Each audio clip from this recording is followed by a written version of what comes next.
In the 70s, there was a large movement among many of the young, especially the hippies, and as you can tell, I am still one of those hippies. There was a back to land movement.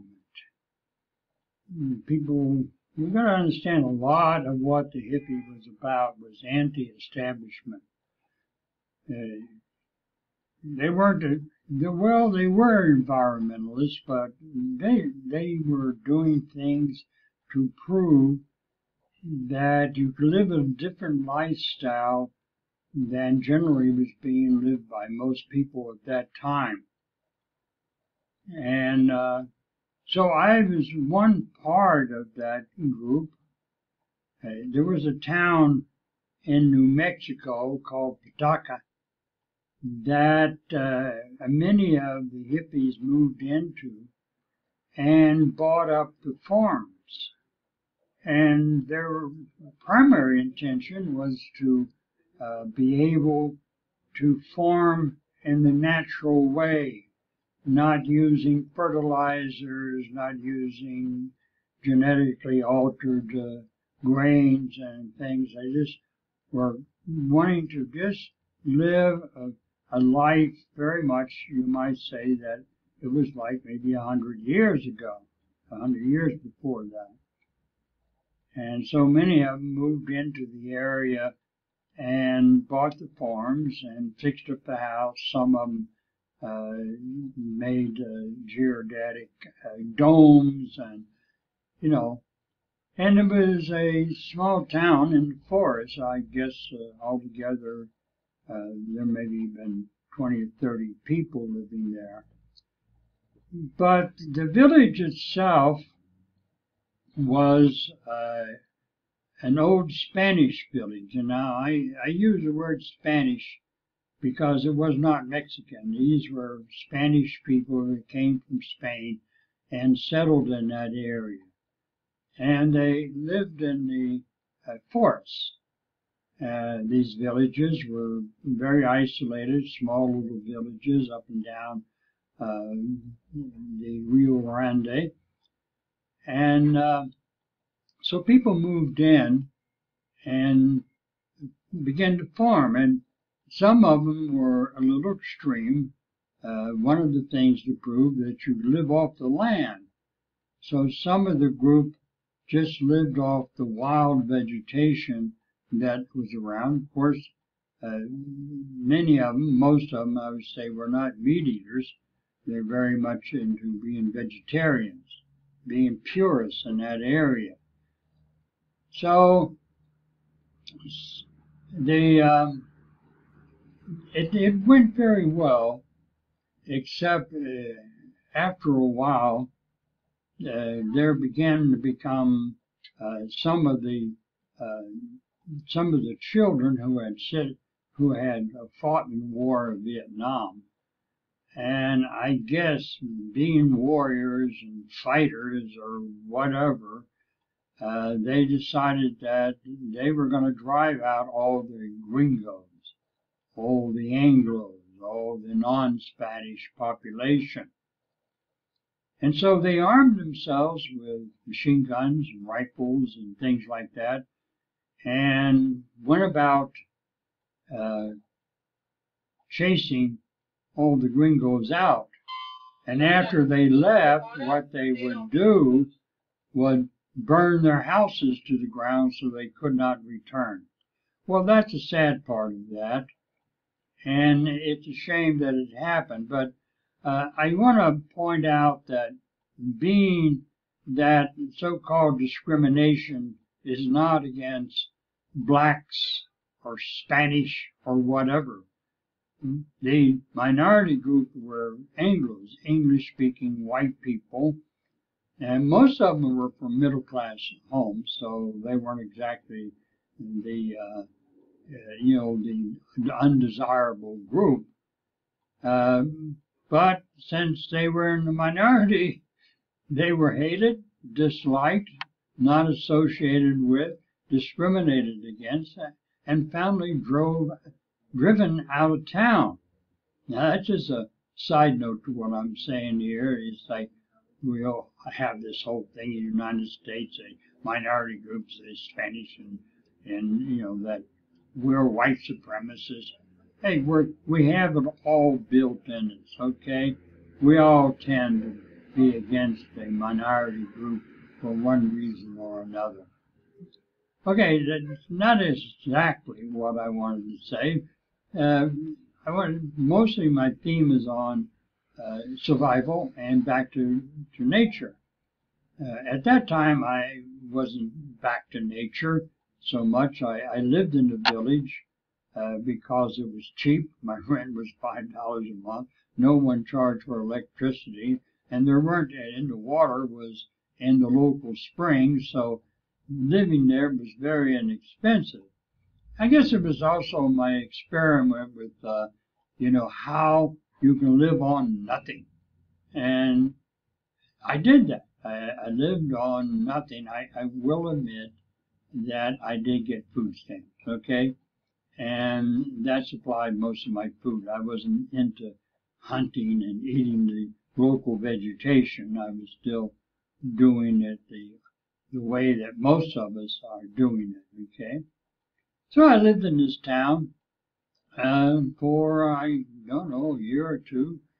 Uh, it was like going back in history. The houses were made of adobe, or they were made of sort of a small timber, and they weren't in the best of conditions. So the only room in the house that was livable was the kitchen. So that's where we lived. It was a big room. But one of the main reasons for that was there was a good old wood stove in the kitchen. And so we cooked on it. And in the wintertime, that's how we stayed warm. And the wood, well, remember I was living in the middle of the woods, and the Forest Service would cut down or clear out areas for the animals to have a pasture, to grass and stuff to live on. And so we would go and collect that timber, no cost, okay, and we'd burn that wood all winter for staying warm. So in fun analysis, you might say that I ended up living on practically nothing. Well, I guess I'm telling the story of petaca before I tell the story of what else I want to do, like living on the land. Maybe I'll make that another part. But we lived there. We had no problem because it so happened the landowner who owned the house was one of the group, and he was much revered because he was a penitente, I'm not quite sure, but penitence type of organization. They would beat themselves with whips and things. That was a form of religion that they practiced. Was penitentes. I think that's the word, penitentes. Okay, they were penitents, and so they lived a very severe type of life. The religious, like for example, at Easter time, they would reenact the crucifixion, meaning everything, including hanging someone on the cross. Well, it was quite an honor to be hung on a cross. They didn't kill him. They didn't drive nails through him, but he did spend quite a bit of time on the cross. And okay, it's all part of the penitence. It's all part of their religion, which had a lot of suffering to it. And it was interesting living in that town. I guess I might as well go ahead with that. It was a town, as I said, Spanish was the language. Of course, they spoke English too, because they were part of America now. So there was a complete community. There was one person in the community who was a medicine man, you might say. You went to him when you had illnesses, and he prescribed certain herbs and things for your wellness. And he also delivered the babies when there was babies being delivered. He would deliver the babies. He was quite an interesting person.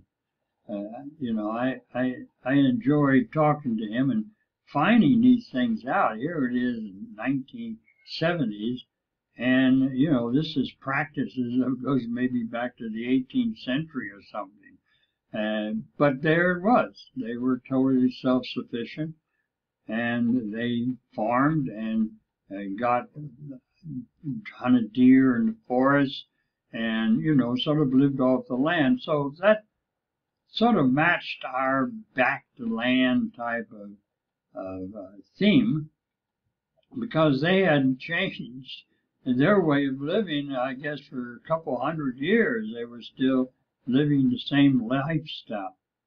I really enjoyed being there. It was a shame what happened with the young people. They got all fired up by the Vietnam War and whatever, and felt that they had to still continue the war somehow or another in their own community.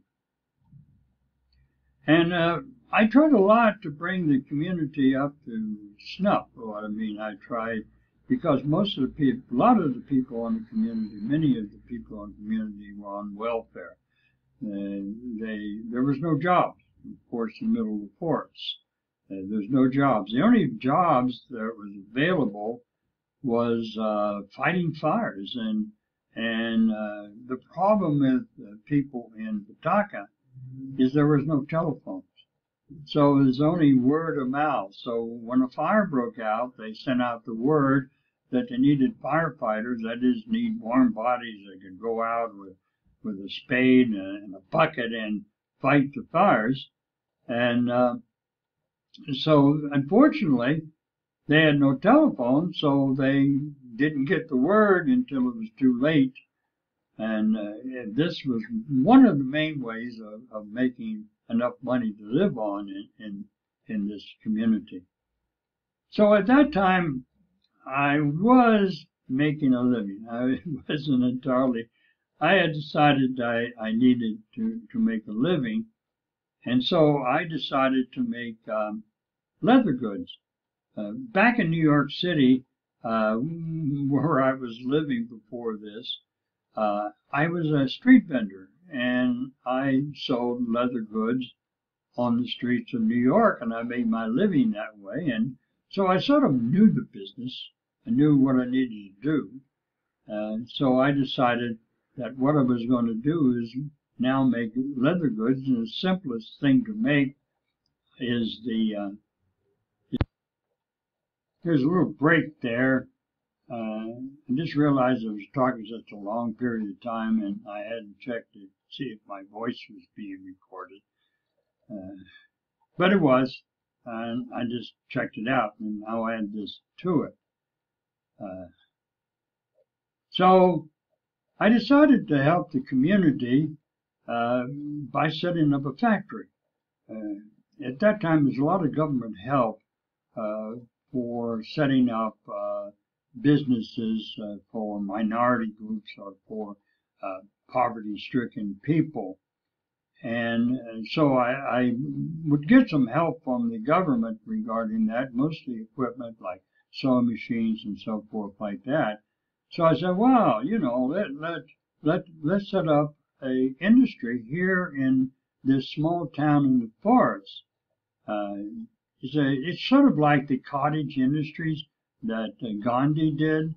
So I was taking a page out of Gandhi's book, and I decided, okay, I'm going to start this company in this little town of petaca. And there was a schoolhouse. They used to have, the school was located in the village and had a teacher there, but the government had decided that they were going to centralize the educational system, so it was empty, and it was available to me. So I said, fine, that's perfect. Now I'm going to set up a factory in that schoolhouse.